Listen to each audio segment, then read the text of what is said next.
தளபதி சொந்தங்கள் எல்லாருக்கும் வணக்கம். என்ன இருந்தாலும் பார்த்தோன்னா, உதயநிதி அவர்கள், அதாவது எதிர்க்கட்சி தலைவர் உதயநிதி அவர்கள இப்படியெல்லாம் போட்டு அடிச்சா பார்த்தோன்னா, நம்மளுக்கே பாவமா இருக்குங்க. எது நம்ம அடிச்சது பார்த்து அப்படின்னு நெறைய பேர் கேட்பீங்க. நம்ம அடிக்கிறோம்.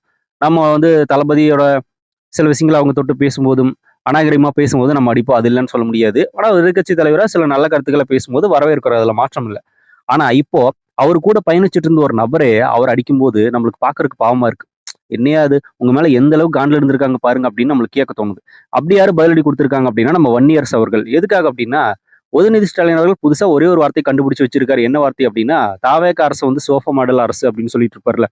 அந்த கருத்துக்கு நம்ம வன்னியரசு அவர்கள் பதிலடி குடுத்திருக்காரு. ஆமா, தாவேகா அரசு சோஃபா மாடல் அரசு தான் அப்படின்னு சொல்லிட்டு, அந்த லெட்டர்ஸ்க்கு எல்லாமே விளக்கம் குடுத்திருக்காரு. என்ன அப்படின்னா, எஸ் அப்படின்னா சோசியல் ஜஸ்டிஸ்ன்னு அர்த்தம். ஓ அப்படின்னா ஆர்கனைஸ்ட் ஆக்ஷன் அப்படின்னு அர்த்தம். எஃப் அப்படின்னா ஃப்ரீடம். ஏ அப்படின்னா ஆன்டி கரப்ஷன் அண்ட் கேஸ்ட் அப்படின்னு சொல்லி விளக்கம் கொடுத்திருக்காரு. ஸோ இதுக்கு சோஃபாக்கு அவருக்கு சொல்லியிருக்கிற விளக்கம் எல்லாம் பார்க்கும்போது உதயநிதி ஸ்டாலின் அவர்களே படிச்சு பார்த்துட்டு என்ன அண்ணனே நம்மளை போட்டு இப்படி அடிக்கிறாரு அப்படின்னு சொல்லி அவருக்கே தோணும். எதிர்க்கட்சி இந்த மாதிரி ஒரு விமர்சனம் வைக்கிறாங்க அப்படின்னா அதுக்கு நம்ம பதிலடி கொடுக்கறதையும் தாண்டி வன்னியர் அவர்கள் பதில் கொடுத்துருக்காரு.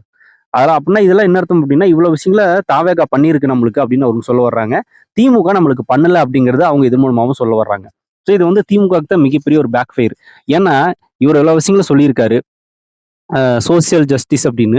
அப்படின்னா திமுகல அதெல்லாம் கிடையாதா அப்படின்னு ஒரு கேள்வி நம்மளுக்கு வருது. ஃப்ரீடம் அப்படின்னு வேற சொல்லியிருக்காரு. அப்படின்னா திமுகலே உங்களுக்கு ஃப்ரீடமே கிடையாது. இவங்க இவங்க சொல்றதா கேட்டு நடக்கணும் அப்படின்னு வேற வச்சிருந்திருக்காங்க அப்படிங்கிறது நம்மளுக்கு புரியுது.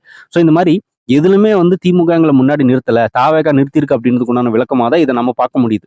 எல்லாரும் அப்படிதான் பார்ப்பாங்க. ஸோ இப்ப வன்னியரசு அவர்களே திமுகவ போட்டு பொளக்குறாரு அப்படிங்கிறது பயங்கர ஹாப்பியா இருக்கு. திமுகனால பார்த்தோம்னா எத்தன பேர் ஏமாத்தப்பட்டிருக்காங்க, எத்தன பேர் கண்ட்ரோல்ல இருக்கப்பட்டிருக்காங்க அப்படின்னு.